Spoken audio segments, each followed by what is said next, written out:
Hello and welcome to the 35th episode of the Talking Wednesday podcast.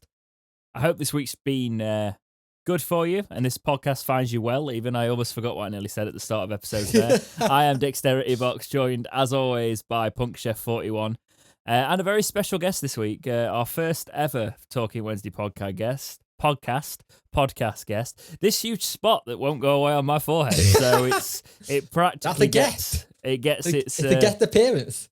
A guest chair this week. No, we'll eventually get guests. I've been saying this for 20 episodes now, but we can build a podcast. We can build a podcast without them, you know. Yes. So we'll carry on doing that. So yeah, I hope you've had a good week. How's your week been, Punk mate? You did it. Yeah, I did. You did it. Yeah. Every time. Every time. Yeah. Can you go?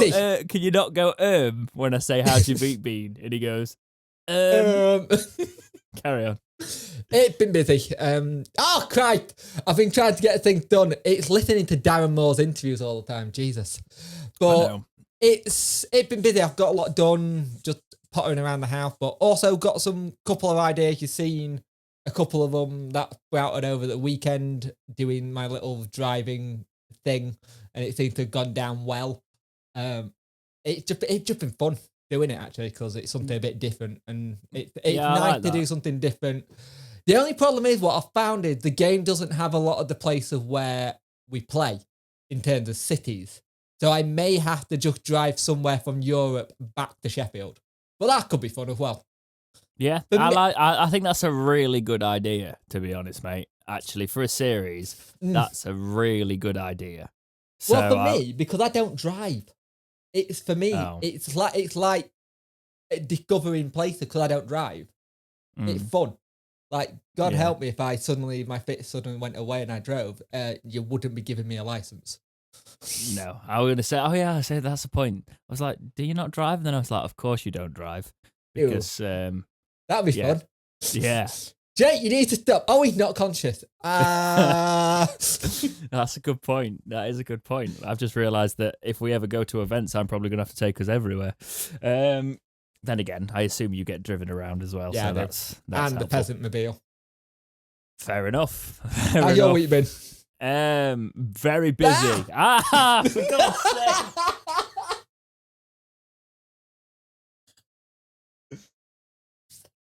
Foiled by my own thing.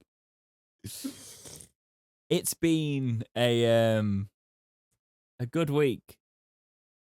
I'm lying, it's not. It's been a ridiculously busy week. 6 days sucks, but I really enjoy my end of week, so it's not too bad when it gets to the end of the week. Just wait till you see the pay packet at the end of the month. It'll be worth it. Hopefully. Put it in the savings and then get the house that you want. Indeed, being an adult sucks, doesn't it? Oh yeah. They didn't prepare you for this. No. At school, it's like, you'll go get a job and you'll do this. No one mentioned taxes. No one mentioned mortgages. No one mentioned responsibilities. Don't start me off on tax in a minute. Just saying, God. Carry on. No one taught you this, and it's one of my bugbears, which I think it should be done taught in school. There's some subject that you could just knock on the head and go, right, we're going to just teach you about life and how it is and how finances work. Politics and misinformation. Yeah. Do you know what would be great? To actually realise when somebody is lying. So people didn't just believe everything that politicians said and then decided that the ones that are actually telling the truth or making sense, they must be lying. Then again, there is probably a bit of like, I hear what I want to hear in all of that. But it could be done with teaching in schools a little bit more, because you can give an unbiased perspective. You can just teach facts, and then decide which politicians are lying, which would be helpful. But yeah, where did we get onto that from? How has my week been? That's some pent up aggression there, isn't it? I mentioned taxes and you just went. Yeah, that's true. To be fair, they did give us that last week, and everyone just went, oh, so you're going back on what you said, okay. Yeah, but again, I'm not starting, just feel free to skip over it. I'll skip over it. But again, they've managed to turn the working class against the working class when it's not the working class's issue, because they go, what about those that were furloughed? Let's blame them. It's always their ploy is to turn the working class against the working class so they don't look what's happening up there. And everybody who's working class now thinks they're middle class anyway and thinks it doesn't sit to them. So it's sort of like one of those. Yeah. If you ever wanted the thick of it, it's Malcolm Tucker Eck, like demonology. Shall we talk about football? Because this ain't going to get any better. Right. No, it's not. Right. Sheffield Wednesday play Plymouth this week. We've got a review. I've got house housekeeping to do. Sorry. We have got a review. Ropey MJ leaves us a review on Apple Podcasts, 5 stars. I think he once gave us a 4-star, and this counts as a new review because it's an updated with 5 stars. Thank you, Ropey MJ. He says, nice podcast. Really enjoy the listen. 2 Wednesday fans who talk sense and have a great laugh together. MJ Owls. Thank you very much, mate. Appreciate it. Remember, you can leave your 5-star review on Apple Podcasts, and we will read it out here on the podcast as long as it's 5-star. I thought it was 5-star last time, which is why I read it out, just saying, but then we've corrected it. It's all good. The world balances. And also housekeeping. I am streaming Leicester versus Natalie this Thursday night. Natalie? Who's Natalie? Why are they playing Natalie, the poor lass? I don't know. Napoli. Yeah. Can you imagine just lining up against the last call, Natalie? But yeah. No, 11-man birthday. Where are you going with this? I wasn't going there. I don't think you could put that on BT. No, I don't think you could either. But yes, we're going to be streaming Leicester versus Napoli on the channel. Dexterity Watch is coming back. There's not enough Wednesday on TV at the minute, so I'll be doing that for your dexterity drink, all of that. It'll be a fun little evening, just because I want to stream again. Also, streaming, I'm not going to lie, streaming is one of the biggest things that helps the channel grow. It's like we see so many new people join the channel, and that benefits the podcast as well. So get some good conversation going as well. Indeed, youtube.com/dexteritybox, and you come and join us Thursday night for Leicester versus Napoli. Also, there's some membership things happening next month. There's going to be, at the end of every month now, if we've got some members only behind the scenes stuff from the podcast, me and Punk have a chat before the podcast and catch up, and sometimes we say funny stuff occasionally. Funny stuff, inverted commas. That stuff's going to go for the YouTube members behind the memberships. It's not going to go behind a specific paywall, so even if you're the 99p tier, you will get that. And it's 99p and up. So basically, if you're a member, you get to watch it. Yeah. So every member will get the access to the behind the scenes clips. Just see a little bit more of us, pretty much. That wasn't intended to go out on camera, but we thought, you know what, our members can see this because why not? Yeah. Anyway, Sheffield Wednesday played Plymouth this week. Jesus. I mean, I'm very open to say that sometimes our fans overreact, but yeah. In usual fashion, I'll do this part. Yeah, go on, Jake. And we were shambolic at the back. We really were dreadful, and it shows you that this team still has a lot of work to do. And the thing that I got is, we know back in the day, Bailey Peacock-Farrell had mistakes in him like this all the time, and we've seen it a couple of times for their first goal, that he'll come to punch it, and for me, I want him to catch it, because at least then when he catches it, he can then redistribute it. Punching it just puts it on a break, and it was just a poor punch. I wouldn't say the punch is partly to blame now, though, because what I'm trying to do is, as you're describing this, I'm watching the highlights again and reminding it, so we can have an in-live reaction as well. So, yeah. Looking at it the way they cut it down the left, it's not his punch that gets him, it's his panic after it.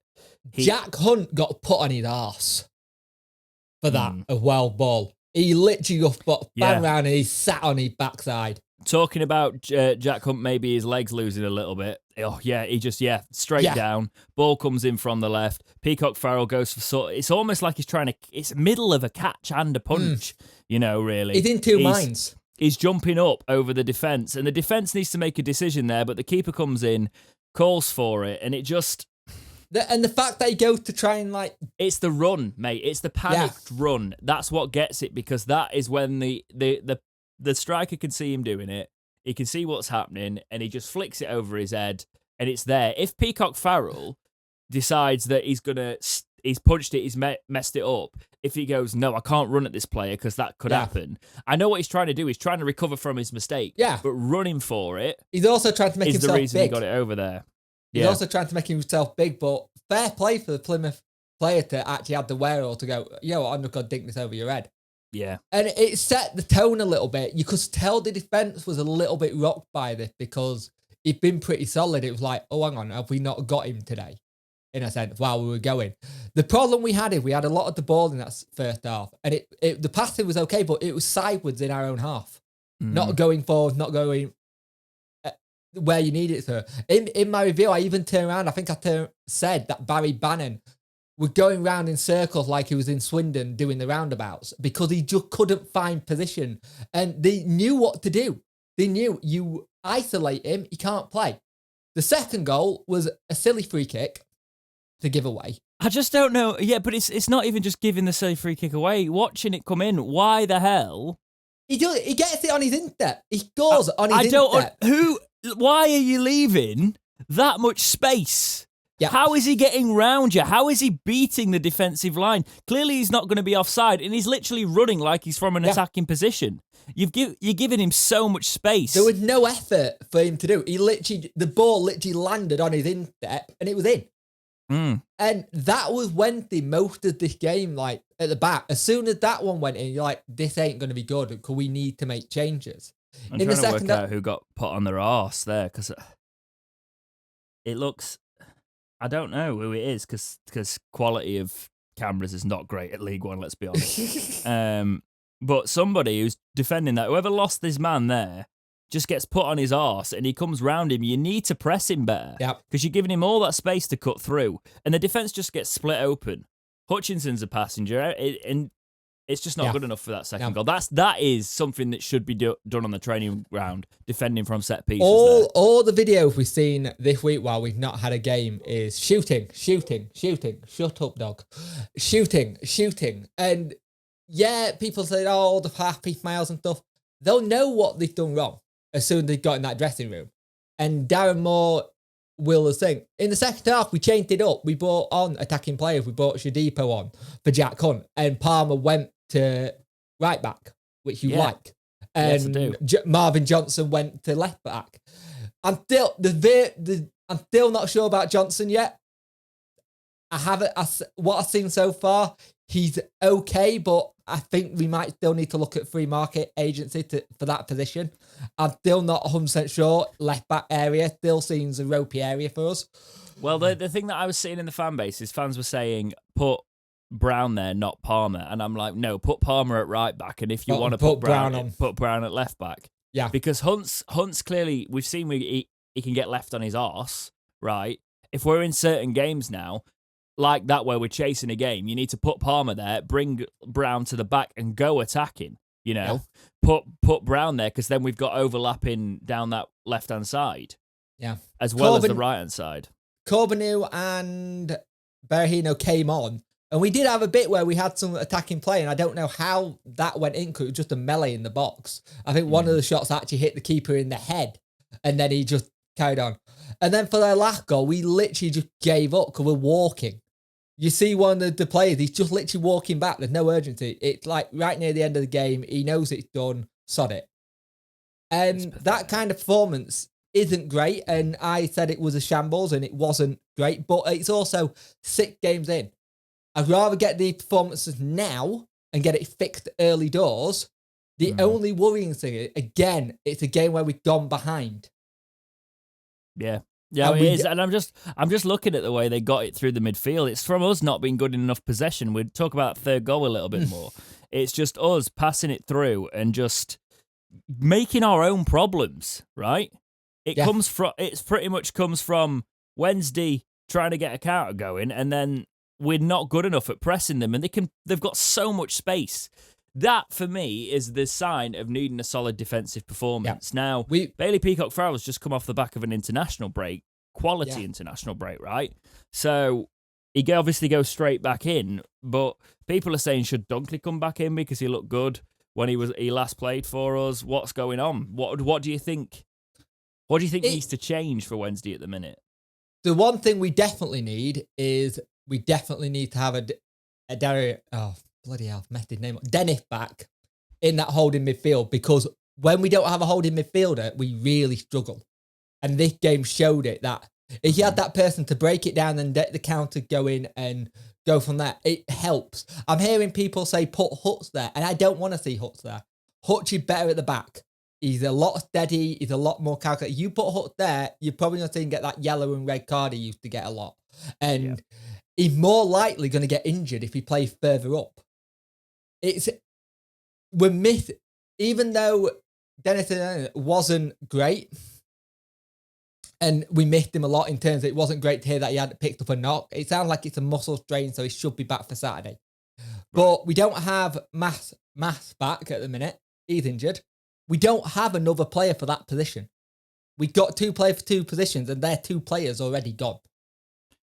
Completely. I'll sum up what I think needs to happen while you silence whatever's just been pinging, sir. Yes, I am going to. So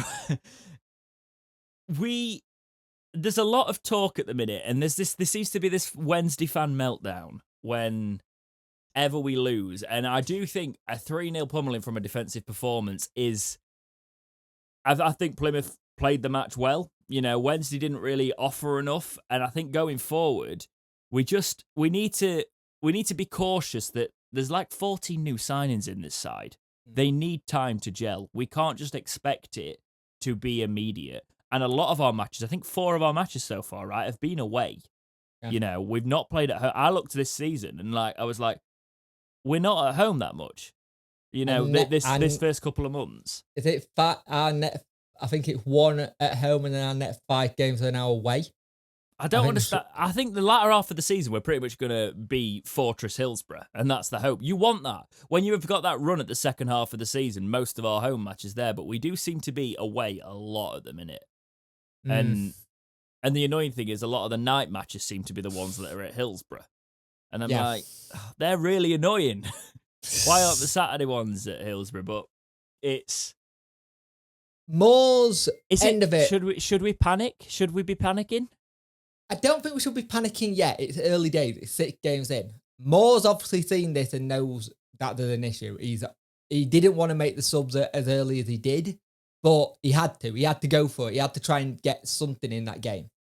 The problem I got is that we had a mental problem last season where we started on a run, and if the team went ahead of us, we couldn't get back. This is the first game we've seen where our head just went. That was the worrying thing for me as well. Heads dropping. We, as you just said, we struggled with it so much last season. That is the thing I would be worried about. The fact that we can't seem to claw back from behind even now. I don't think it's time to start ringing the panic bell, right? I saw people saying sack him, and that's stupid. People have been waiting to say that since he was appointed, though. So it's one of those situations where we've got to see how it goes for a little while. Think about all the positivity that's been around the club. Some people are going, I don't want to see any smiley faces coming from training. Let's just focus on... I'm like, we've not played 10 matches yet. Let's see what happens after 10 matches. And also, it's a case of we need this squad to gel a little bit. So sit down, not panic stations yet. 3-0 is not ideal, but we'll sort it. To the ones who were turning around, so I don't want to see smiling faces at training stuff. I remember when it was 4th Diary and Winnell trying to batter each other. I'd rather see smiling faces. At least then that shows that they're in a happy environment and they're ready to do the work. For all you know, we don't know what they were smiling at. Also, in no training video, I absolutely love that Callum Patterson is just like the clown with most of them when he's tackling players. Yeah, no, I like that the club's getting on. You know, if the lads are getting on with each other, it's more of a team spirit to actually fight for each other. And I do think that behind the manager, the one thing that we don't want to do, this is the thing that's really important as fans, we need to make sure that we don't start getting on the manager's back. Yeah. Because if we do that, then players see that. Now they're all on social media, they'll see that more, and they'll think they've got more of the rights to down tools because nobody respects the manager anyway. So it's kind of that balance. We're going to do it to ourselves. We do put ourselves in some tricky situations as fans. We need to be a little bit more cautious with this one, I think, going forward. Yeah. Right. Enough of that. enough of that. Let's move on. Sheffield Wednesday make a new appointment to help Darren Moore's promotion push. This is from Examiner Live. Sheffield Wednesday have recruited Steve Doyle as their new head of analysis. He will head up the department designed to support the work of Darren Moore and the club's coaching staff. Doyle left his role at Rangers, where he's been technical and domestic scout for the Scottish Giants since 2019 to come to Wednesday. Before his time as part of Gerrard's setup at the Ibrox, Doyle has worked for 12 years at Derby County, working under managers such as Lampard, McLaren, Clement, and Gary Rowett. In the roles of head of academy performance analysis, and first team tactical analyst. Even always makes me read that twice with the way analyst is spelt. In his final season at Pride Park, blah, blah, blah, blah, blah, the Derby Read Championship playoff final, look at where they are now. But it seems like a good appointment in terms of analysis. Smart. Analysis is really important in the game. Really important. In this modern day game as well. And I think the more analysis we can get to do things and see where things are happening and how things... There was a great bit from Fizz. He nutmegged Dunkley. And they put the analysis up on Instagram, with Instagram stories, and it said, you gotta leave your legs a little bit shut there, mate. And it's like that kind of banter, even on Instagram, you want to see. But the fact that they're using this to look at things a bit careful. And this is the thing we haven't seen in a while. This, I want to say, attention to detail in this area where you've got to look at every last little bit. And I think that's going to help us in the long run going forward.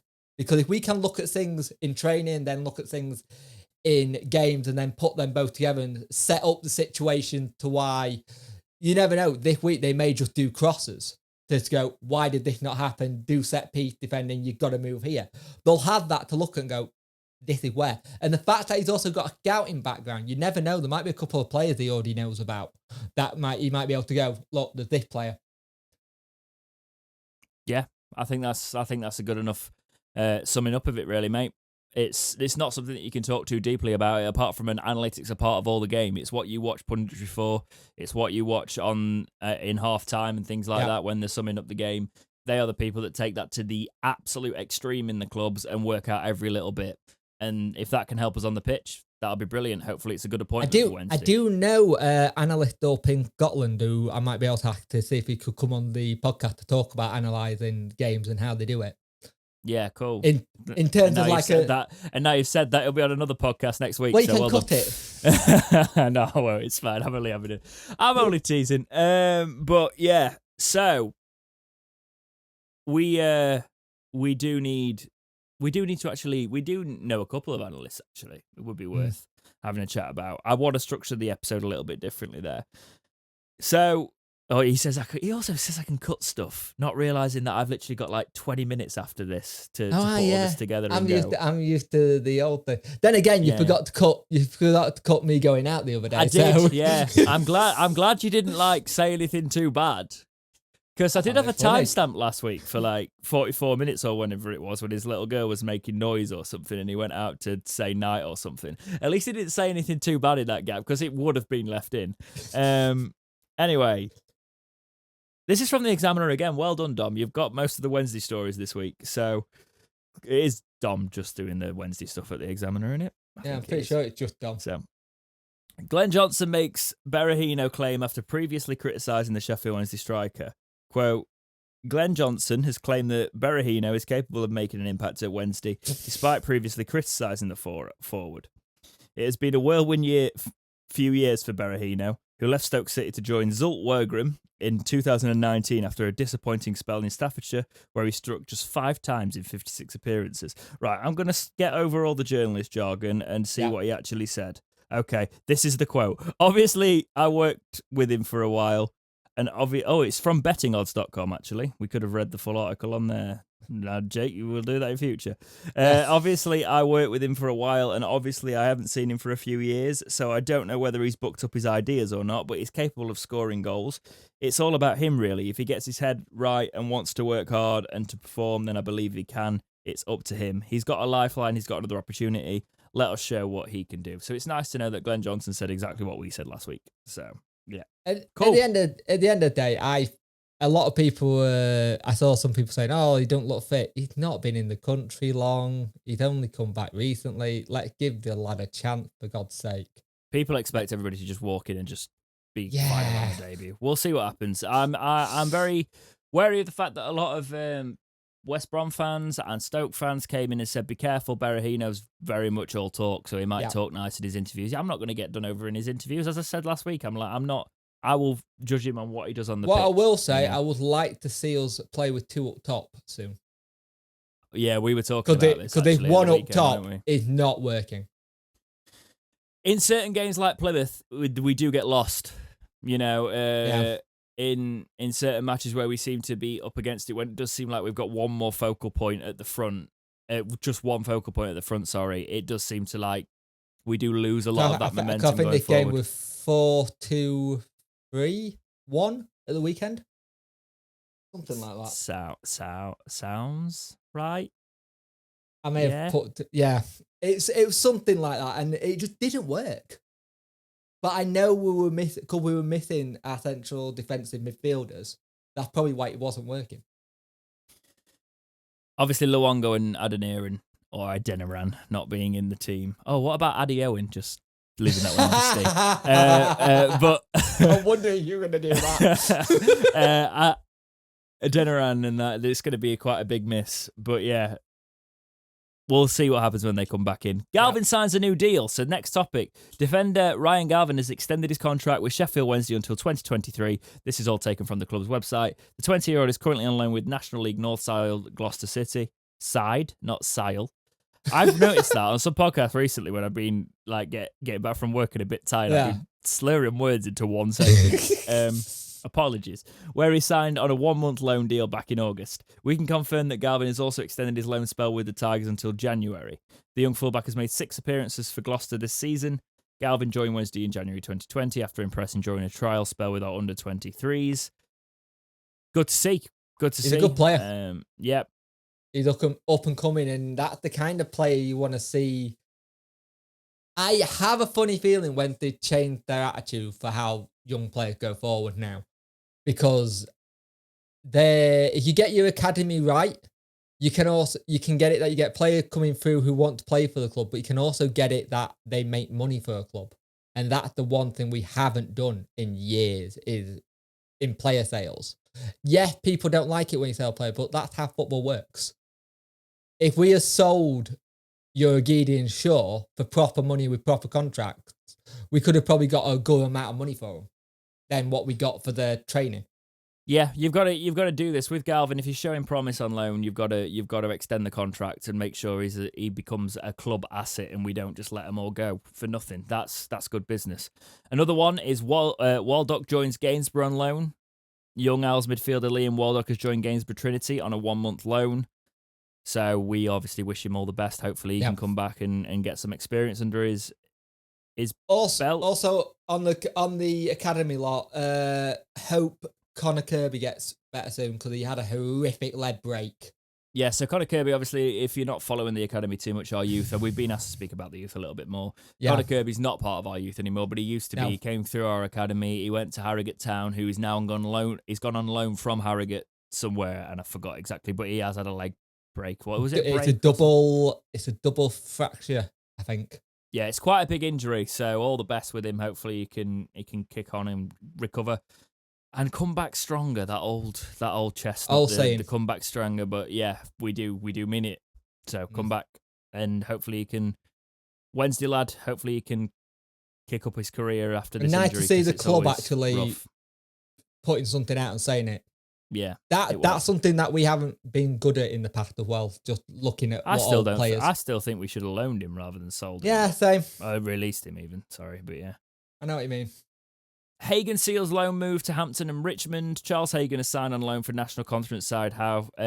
National Conference South side, Hampton and Richmond Borough. Hagan will stay with the Beavers. Interesting. Until January. Bit old for the Beavers, isn't he?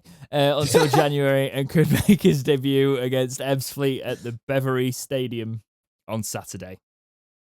Okay, cool. So we're not using Charles Hagan this season then, even though we thought we might be. I don't think we need him. We've got a few strikers now. Then again, they could have scored against Plymouth and it would have helped us out.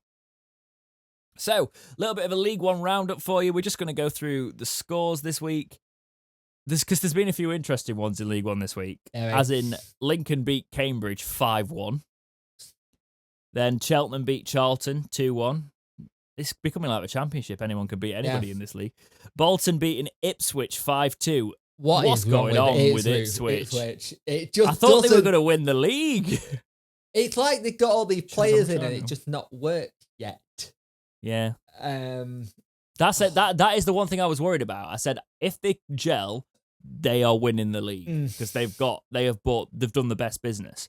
To be fair, however, they're building a team and it's just they've not glued together. They've not got that cohesion. I'm worried about Ipswich because just I know what you're about to say. I know what they're like of playing, and if they don't get this right, their fans are gonna go properly toxic if they haven't already. Oh, you're not what I'm not going to say that. No, I thought you were about to say that in 2 weeks' time we play them. And the Sheffield Wednesday thing is when Wednesday play a team that's struggling. We're the ones that. No, we're not going there. No. Oops. Not at all. Right. Yeah, MK Dons beat Portsmouth 1-0. Morecambe Wimbledon was a 7-goal game with Wimbledon going 4-3. And the winner was here on the 94th minute for Wimbledon. Yeah, ridiculous. Oxford United drew 0-0 with Wickham. Plymouth beat Sheffield Wednesday 3-0. Fleetwood beat Rotherham 4-2. Another shock. Yep, again. Shrewsbury.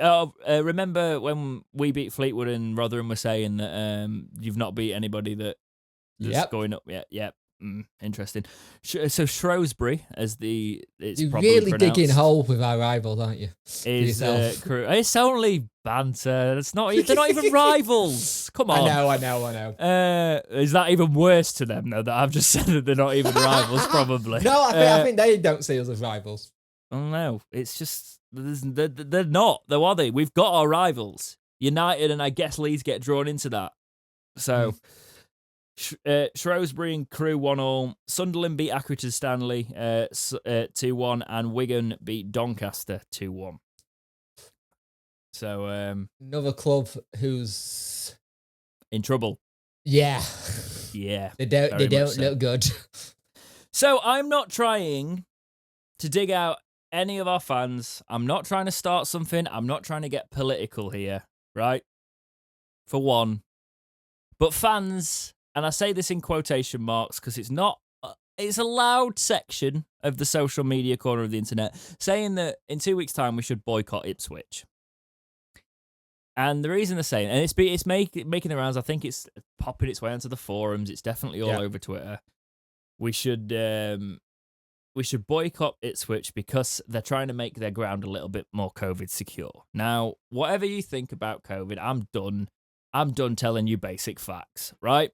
I'm not going down that road. The thing is, they said that we'd like a proof of a lateral flow or proof of double vaccination. I understand you can still carry it if you're vaccinated, right?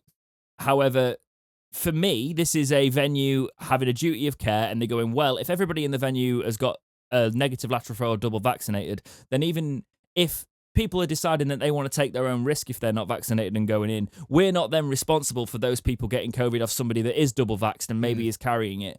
Because if everybody in there's vaccinated or negative, then they don't get COVID. You know, that for me is a venue's right under this current system to do it. Because you can't go around going, I don't have to wear a mask, that's my freedom, and then say, you can't make me wear a mask to come in your privately funded venue, which, I've got to buy a ticket for this, and then, actually, you can make decisions. It's like me, welcoming you into my house, but saying, can you take your shoes off? And you go, I'm not taking my shoes off in your house. I'm like, well, you're not coming in my house then. Yeah. It's the simple thing. That's what it is. It's also the same thing to the point where the fans have been calling for a refund after the Plymouth game. You decided to go to the game. There's no guarantee we were going to win. Yeah. You go for the day. If the result great, fantastic. If the result bad, you'd had a day out. But you don't. The club doesn't deserve to give you a refund. Yes, it was 590 miles to get down there. I understand that, but you still chose to go down there. You could have not gone. I've also seen some disgusting things in some of those conversations about people going, well, what about like just saying, I know why you might think this is a thing with your freedom and what all that is, but I've not been able to go to a game since the match has come back because I've got a compromised immune system. If everyone's double vaxxed or got a lateral flow there, it makes everything a little bit safer. Or they've got, or they go, I've not been really feeling that comfortable because I've got vulnerable people at home. But that, and it's one of those where I'm like, you've got to look at the other side. And then those people are just shutting them down going, well, you don't go to the game then. And it's like, well, no, what Ipswich are telling you is you don't go to the game. Yeah, that's not what you're grasping. If you don't have this, you're not going. And I'm sorry, like, you can't have it both ways, And I am stressing, I am not going on about the point that whether you think the vax passport thing is a thing because you can still carry it and be vaccinated. If you are in an enclosed if you are in a venue with a certain amount of people and all of them are vaxxed, then that venue has to take no responsibility for anybody getting COVID because they said, well, everybody's vaccinated here or they're negative. You know what I mean? So they can perfectly say that they have not let somebody in who's unvaccinated, who's got COVID and then suffered from it. They are taking a responsibility and sort of saving some people from themselves in their eyes. And that is their right to do that, just as it is your right to not go. So if that is your thing, boycott it. But yeah, why do we have to? We're grown adults. We don't need. There's people in the East begging for this vaccine, and we're just going on about how great it is that we can just because basically it's our freedoms that we don't have to take it and we can be real edgy, right? And whether you want it or not, I don't care. It's your body. Just stop being an arse to people about it, right? Because you don't usually get the pushback from somebody like this. And yes, I'm probably being something you would probably find I'm being a little bit of an arse towards you here. But I'm just sick of the people that I'm sick of. Like, I've genuinely had friends who've like not worn still wearing a mask in shops, and had people going up to them going, "Oh, why are you wearing that? Are you scared of freedom? Do you know? You're licking the boot sort of thing." I'm just like, no, they're doing a personal choice, and you are coming up to them and disrespecting their personal choice. Like, so you know what? If your personal choice is not to get the vaccine, understand that you will be not allowed into some venues that would like you to do that. It'll be on the back of tickets soon. You watch on the back of tickets, it will say, for this, if you don't have this, you don't get in. They'll start putting on the back of tickets soon, saying that. Thing is, I've had it the other way where I don't wear a mask due to my condition. It actually kind of aggravates it and cause more fits. So I've got my lanyard, I put my lanyard on, I go into the shop. I've had people walk up to go, why you got a mask on? I've got a condition. It's like, what is it? Like, well, you can't see it. I think this all comes down to the point that people are a bit crap.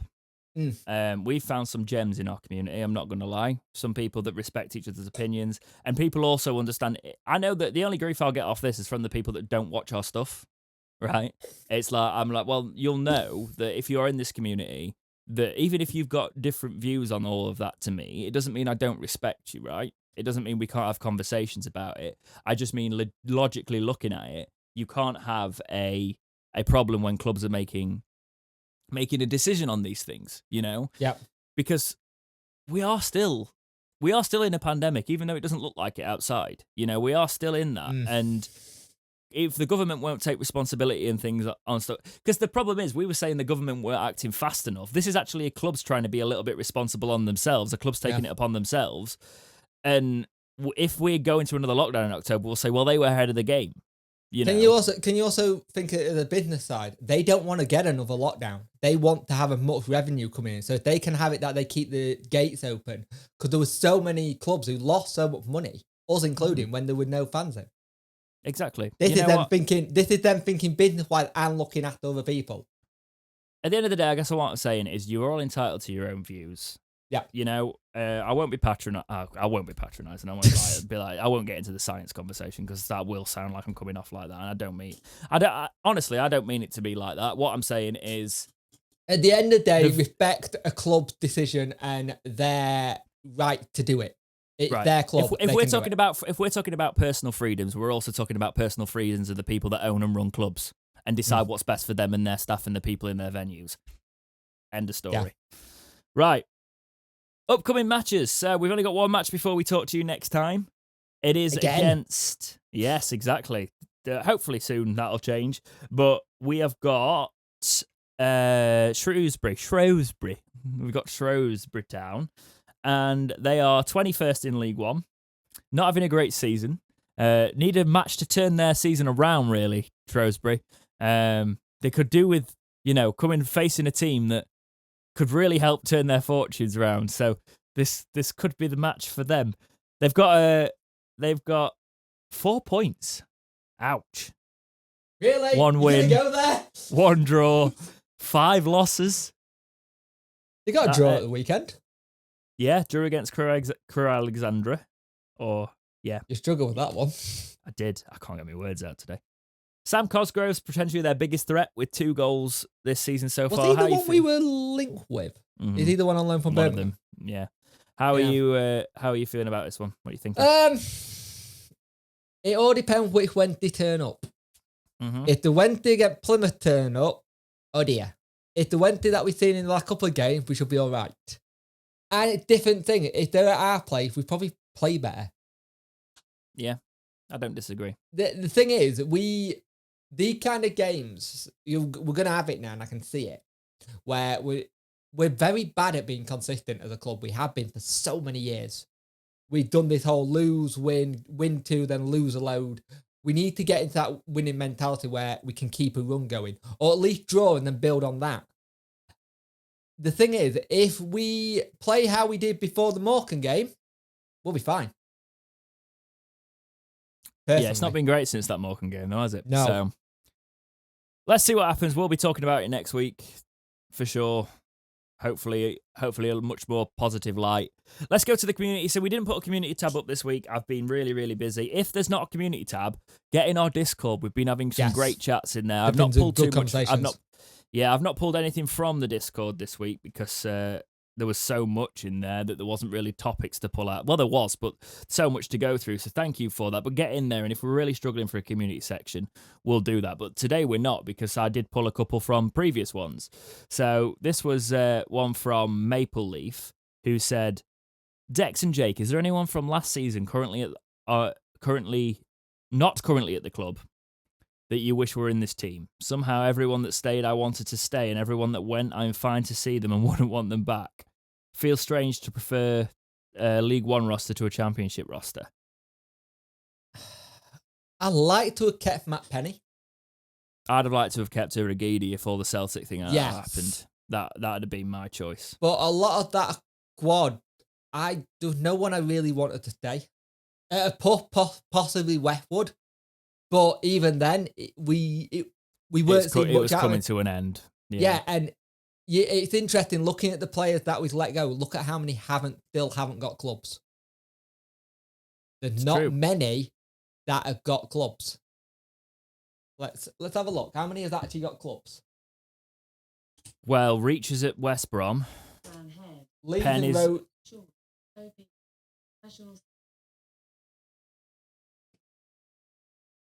By the way,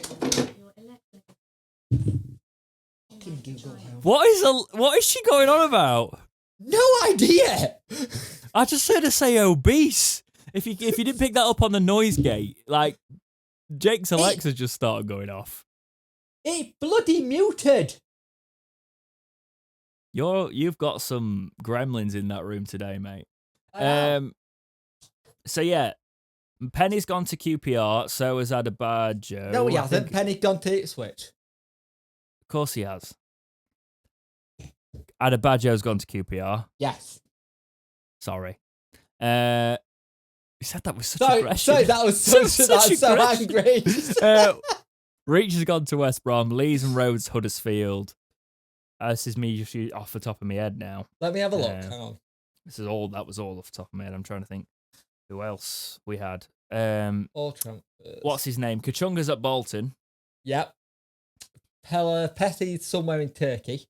Yeah. So actually, Jake, you're talking crap. Most of them have got teams. Yeah, I am. talking out my backside. Nothing new there, though. Yeah, I'm going to say nothing new there. So, the last community topic for today is from Robbie BCFC. Top 3 best signings this summer. Adeniran, Peacock Farrell. Well, they're my first 2 as well, which is a shame. Doesn't really matter, does it? Lee Gregory for me. Who else did we sign? We Byers, signed so many, wing. and you think about it. Gibson on loan, Corbenew, Jadipo. Yeah, probably Gregory as well. For me, it's really boring, isn't it? But they're the 3 that have made the most impact so far. Maybe Brown for Gregory. Brown's actually looked good. He has looked quality. Interestingly, what are your top 3 in the comment sections? Let us know. Yeah, that'd be good. Let us know in the comment section if you've got to the end of this podcast. Let us know what you do. This is going to be a podcast under an hour, mate. Yeah, I know. We haven't done one of them in so long. Happy days for you editing. Please watch the breakouts. Please watch the podcast if you are an audio listener. I will say, if you want to contact us and you're an audio listener, you listen to all these all the way through in your car, and you don't use YouTube, you don't use Twitter, you don't follow us on all of those. If you want to get your topics in, because I do realise some people don't use that, email talkingwednesdaypodcast@gmail.com. We will check it. Okay. Soph's getting a lot more involved in the community stuff, and she's gonna like take on a lot more as well with helping us out and doing bits for us. So there will be a little bit more there. So she's basically just said, just get them to email and make sure you plug the email, because she's been telling me for 3 weeks. So I'm plugging the email. There we go. Okay. So yeah, that's it. That's all I've got. Unless you've got anything else for this week. Nah, that's it. Been a solid podcast. Enjoyed it. Yeah, nice. As we said this at the start of the episode, just because they've ended up being longer podcasts, and a couple of our podcasts were like 3 hours, we did say that we aren't going to just try and go for it for no reason. We aren't going to just say we need to get a podcast a certain length because we're going to do this and fill it with crap. Some of you would probably just want us to start making stuff up. We might do certain stuff on different podcasts in future, but the Talking Wednesday podcast is going to be concise, apart from obviously when we're talking about like what we're having for tea, or we're talking about our general waffle at the beginning. Because I feel like as this podcast goes on, by like 127, if it ever gets there, the first section of us talking crap is going to probably be like half an hour, 40 minutes. Some of the best podcasts I enjoy end up like that. Same. So, Anyway, thank you so much for your support, as always. Make sure you keep an eye out in the community tab for it. I've also just put a Champions League Fantasy League code up. It's a bit different. It's on the UEFA website, but you can get it on your phone. It's an easy enough app. It's not an actual, I don't think it's got an app, but you can. I think it's just a website. Yeah, but it's just something fun to go alongside the Fantasy Premier League, which is also in the community tab. The code for that is in there if you want to join that. Also, I'm still getting people asking where the community tab is. Hit subscribe to the channel, and then it'll pop up. Yeah, it's literally just a case of click on Dexterity Box and go across, and it's there. Yeah. We've said this a lot. A lot, but we're never going to. Reminders help. Yeah, and also, as always, like 75% of the people who watch this aren't subscribed, so what are you doing? Thank you so much for joining us this week. We will see you next week. Come on for a win, please. Yes. Take care. Could do with it. But for now, we'll see you in the next episode of Talking Wednesday. But yeah.